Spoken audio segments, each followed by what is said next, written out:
Hello coders, today in this video we are going to learn how to make this simple looking JavaScript accuracy game। यहाँ पर क्या करना रहता है, user को गेस करना रहता है कि ये एक्वेरियम कितना परसेंट फिल्ड है। अच्छा, सपोज़ हम लोग इंटर करते हैं यहाँ पर 50% फिल्ड है, और जैसे ही हम लोग चेक बटन को क्लिक करते हैं तो यहाँ पर एक पॉपअप आ जाता है जिसमें सबसे ऊपर हमारी एक्यूरेसी कितनी है वो शो करता है। उसके बाद हमने कितना वैल्यू इंटर किया है और एक्चुअल कितना परसेंट फिल्ड था वो शो करता है। जैसे हम लोग ओके बटन को क्लिक करते हैं तो ये वापस से रीसेट हो जाता है और हमें वापस से गेस करना रहता है। क्या बात है। सपोज़ इस बार भरा है 90%। मान लीजिए यहाँ पर हमसे कोई गलती हो गई तो यहाँ पर हमने बैक स्पेस बटन भी दिया है। इसको क्लिक करके आप इसको हटा भी सकते हैं, ये सेम बैक स्पेस बटन की तरह वर्क करता है। फुली रिस्पॉन्सिव बनाया है। अगर इसको हम लोग रिसाइज करते हैं तो टेक्स्ट जो है छोटा होता जाता है और एक्वेरियम भी छोटा होता जाता है without media queries. So let's get started. So this is our basic setup of HTML. We have already linked our necessary files like a script.js and a style.css, और इसमें fun.css में हमने गूगल फंड से fund को import किया है। तो चलते हैं अपने बॉडी में। सबसे पहले क्रिएट कर लेते हैं एक मेन टैग, मेन, उसके अंदर क्रिएट कर लेते हैं दो सेक्शन टैग। पहले सेक्शन टैग के अंदर में रहेगा हमारा नंबर्स और दूसरे सेक्शन टैग के अंदर में रहेगा प्रोग्रेस बार। तो पहले सेक्शन के अंदर में क्रिएट कर लेते हैं H2, उसके अंदर लिख देते हैं how much this aquarium field. फिर क्रिएट कर लेते हैं एक इनपुट, इसके टैग को सेट कर देते हैं नंबर और इसको एक आईडी दे देते हैं इनपुट नाम से, आईडी इक्वल टू इनपुट। उसके बाद क्रिएट कर लेते हैं एक div with the class of numbers. अब इसके अंदर हमें टोटल कितने स्पैन क्रिएट करने हैं, 12, क्योंकि नंबर 0 से 9 तक होता है, एक 0 भी आएगा तो 10 हो गया और 2 स्पैन एक्स्ट्रा। पहला स्पैन रहेगा क्रॉस के लिए और दूसरा रहेगा चेक के लिए। तो हम लोग क्रिएट कर लेंगे टोटल 12 स्पैन। तो स्पैन इंटू 12 करली ब्रेसेस के अंदर में प्रत्येक के अंदर क्या रहेगा, 1 2 3 4 12 तक। तो यह $1 का सिंबल, फिर एंटर प्रेस करेंगे तो टोटल 12 स्पैन क्रिएट हो जाएंगे। इसके बाद इसको एडजस्ट कर लेते हैं।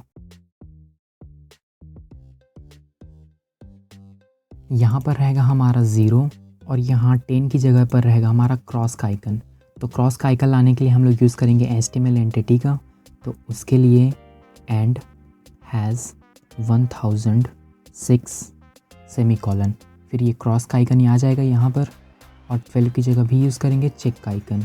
तो करते हैं इसी को कॉपी और यहाँ पर कर देते हैं पेस्ट, और ये 6 की जगह कर देते हैं 3 ताकि हम लोगों का चेक का आइकन आ जाए। ठीक है, अब चलते हैं अपने दूसरे सेक्शन में। यहाँ पर सबसे पहले क्रिएट कर लेते हैं एक div with the class of progress. तो प्रोग्रेस, इसके अंदर भी एक div with the class of बार। ठीक है, हमारे HTML का पार्ट कंप्लीट हो चुका। अब जंप करते हैं अपने style.css में। तो सबसे पहले हम बॉडी को टारगेट करेंगे क्योंकि बॉडी में हमें कंटेंट को सेंटर करना है। तो बॉडी, इसमें कंटेंट को सेंटर करने के लिए display, flex, align item centre, justify content centre.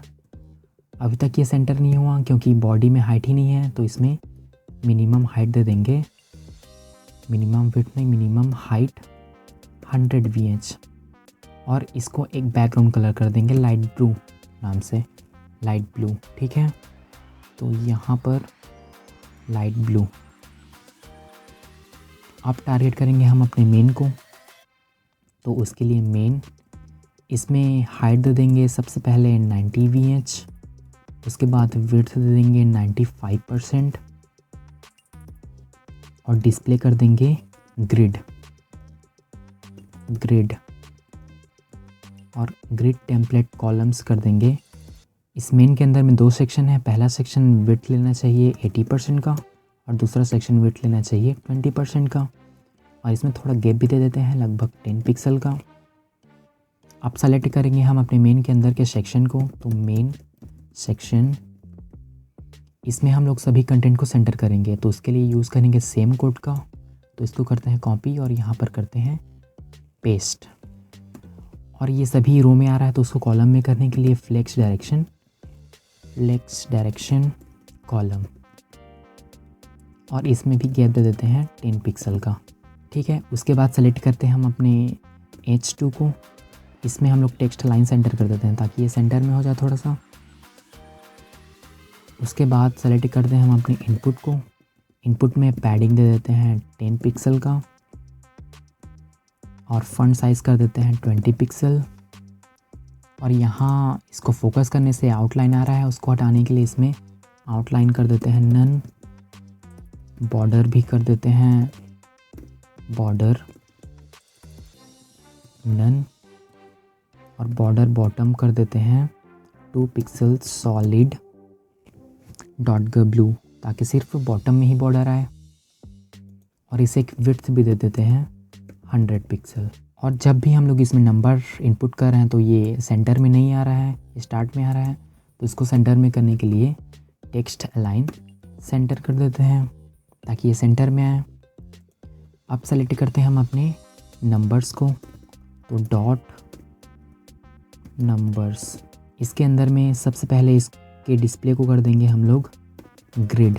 फिर हमें 3 कॉलम चाहिए, तो ग्रिड टेम्पलेट कॉलम्स 3 बार R2 और R2 ताकि 3 कॉलम में आ जाए। अब इसमें भी गैप दे देते हैं 10 पिक्सल का, और इसके विड्थ को कर देते हैं 90%। उसके बाद नंबर के अंदर के स्पैन को सेलेक्ट करते हैं, तो डॉट नंबर्स, सबसे पहले इसके बैकग्राउंड कलर को कर देते हैं वाइट ताकि अच्छे से विजिबल हो, और इसमें हाइट दे देते हैं 100 पिक्सल का। अब हाइट तो दे दिए, बट ये नंबर जो है कोने में आ रहा है, तो उसको सेंटर करने के लिए हमने बॉडी में जो कोड लगाया था उसी को एग्जैक्ट करते हैं कॉपी, और कर देते हैं पेस्ट ताकि नंबर जो है सेंटर में आ जाए। और इसमें थोड़ा सा बॉर्डर रेडियस दे देते हैं लगभग 3 पिक्सल का, और फॉन्ट साइज़ को कर देते हैं इसके 20 पिक्सल। अब यहाँ पर जब हम लोग अपना माउस पॉइंटर ले जा रहे हैं तो ये पॉइंटर नहीं हो रहा है, तो उसको करने के लिए यहाँ पर देना पड़ेगा कर्सर पॉइंटर, ताकि यहाँ पर हम लोग जब अपना पॉइंटर ले जाएं तो ये पॉइंटर हो जाए। ये हो रहा है। अब जब हम इसको क्लिक करें तो बैकग्राउंड ग्रे हो जाना चाहिए, तो उसके लिए number span active, background colour light grey. जब हम लोग इसको क्लिक करेंगे तो बैकग्राउंड जो है लाइट ग्रे हो जाएगा।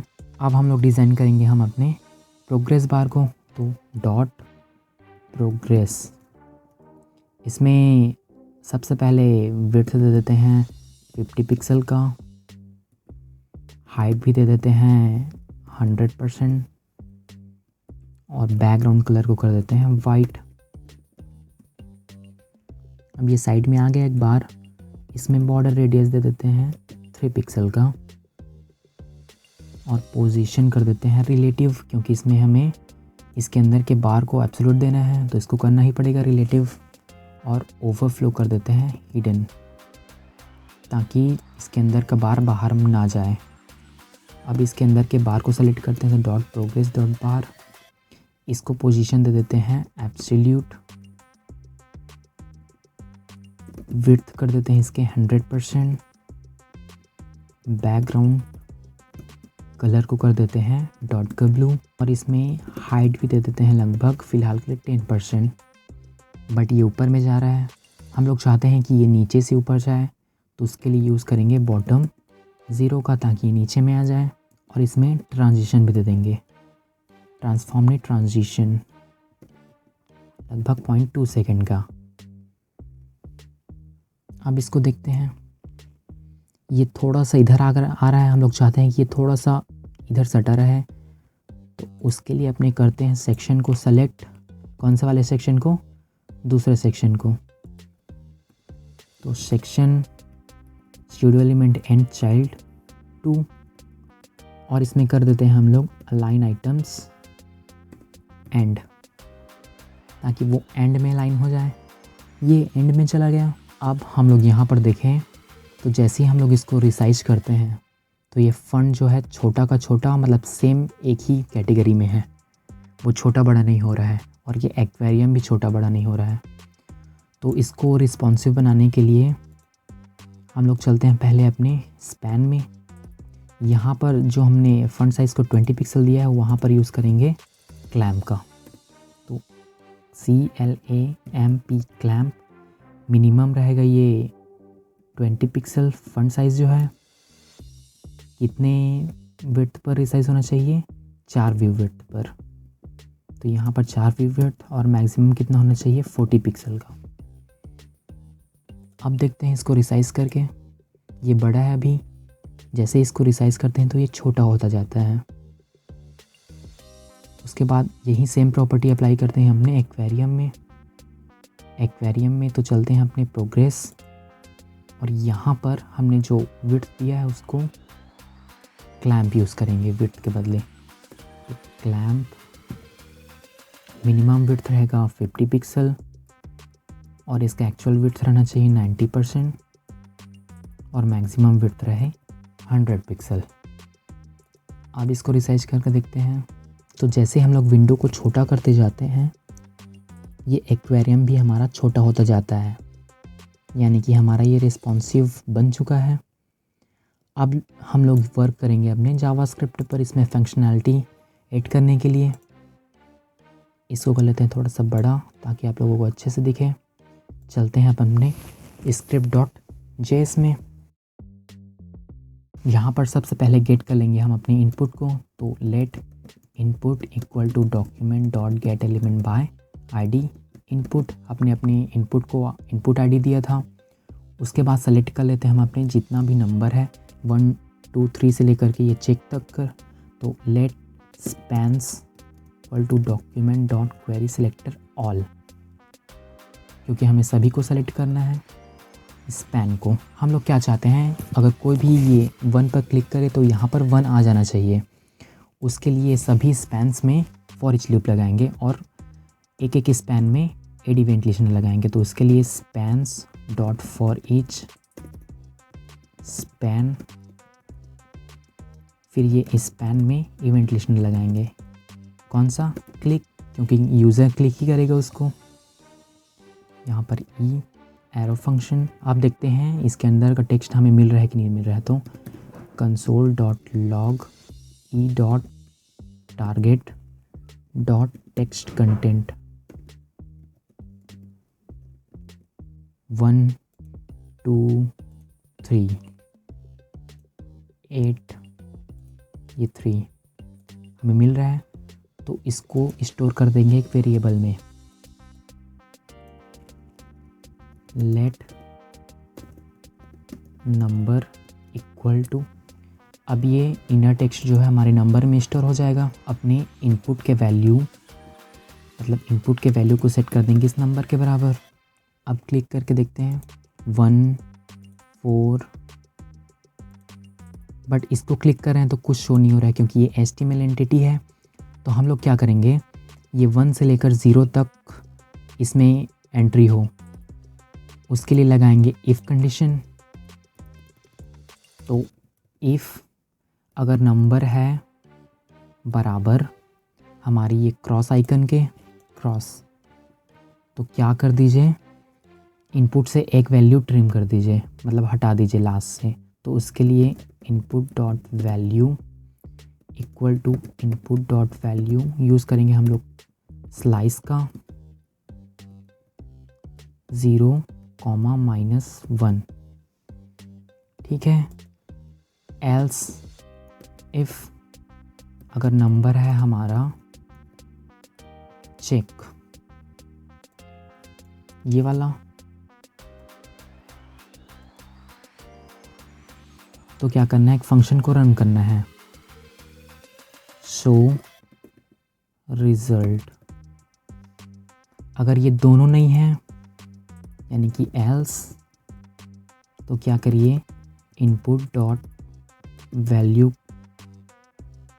को कर दीजिए नंबर के बराबर। अब देखते हैं 1 2, इसमें प्रॉब्लम है, ये 1 पहले प्रेस किया तो 2 किया तो 1 कहाँ चला गया वो पता ही नहीं चला, ये 12 होना था। तो उसके लिए यूज़ करेंगे यहाँ पर एक प्लस का सिंबल ताकि वो उसी में ऐड हो जाए। 1 2 ठीक है। अब देखते हैं इसको काम कर रहा है कि नहीं कर रहा है। ये प्रॉपर्ली वर्क कर रहा है। 1 2 3 ये। अब जब भी कोई चेक बटन पर क्लिक करता है तो हमारा ये शो रिज़ल्ट वाला फंक्शन रन होना जाना चाहिए। तो उसके लिए बनाते हैं एक show result function, show results, ठीक है। और एक और फंक्शन बनाते हैं, फंक्शन फिल एक्वेरियम। अब ये फिल एक्वेरियम फंक्शन क्या करेगा, इस एक्वेरियम को रैंडम वैल्यू से फिल करेगा। तो उसके लिए एक यूनिवर्सल वेरिएबल बनाते हैं ऊपर में। तो लेट रैंडम इक्वल टू 0। अब रैंडम में क्या होना चाहिए, रैंडम वैल्यू आना चाहिए। तो रैंडम इक्वल टू उसके लिए यूज़ करेंगे मैथ डॉट फ्लोर, फिर मैथ डॉट रैंडम का। इसमें कितने से कितने बीच का आना चाहिए, 0 से 100, क्योंकि ये एक्वेरियम जो है फिल होता है कितने में, 100 में पूरा। तो इंटू कर देंगे, इंटू 100। अब ये रैंडम क्या करेगा, 0 से 100 के बीच में रैंडम वैल्यू रिटर्न करेगा और वो स्टोर हो जाएगा रैंडम नाम के वेरिएबल में। अब ये रैंडम वेरिएबल के बराबर हमको बार के हाइट को सेट करना है। तो उसके लिए गेट कर लेते हैं अपने बार को। तो let bar equal to document dot query selector dot bar, और bar dot style dot height equal to template literals के अंदर में डॉलर रैंडम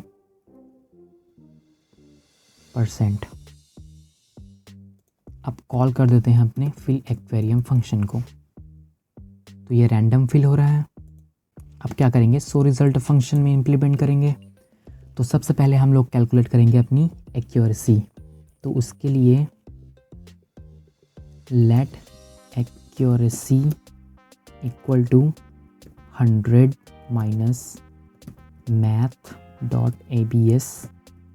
हम लोग क्या करेंगे, जो यूज़र इनपुट करता है उसमें माइनस कर देंगे अपनी रैंडम वैल्यू यानी कि एक्चुअल वैल्यू को।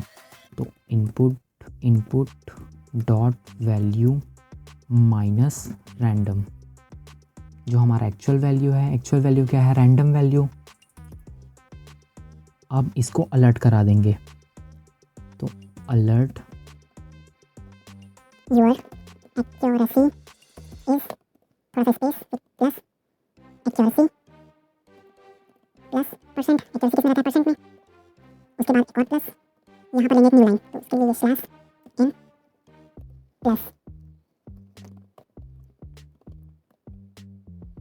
यू हैव एंटर्ड, यूजर ने क्या एंटर किया है, इनपुट डॉट वैल्यू को।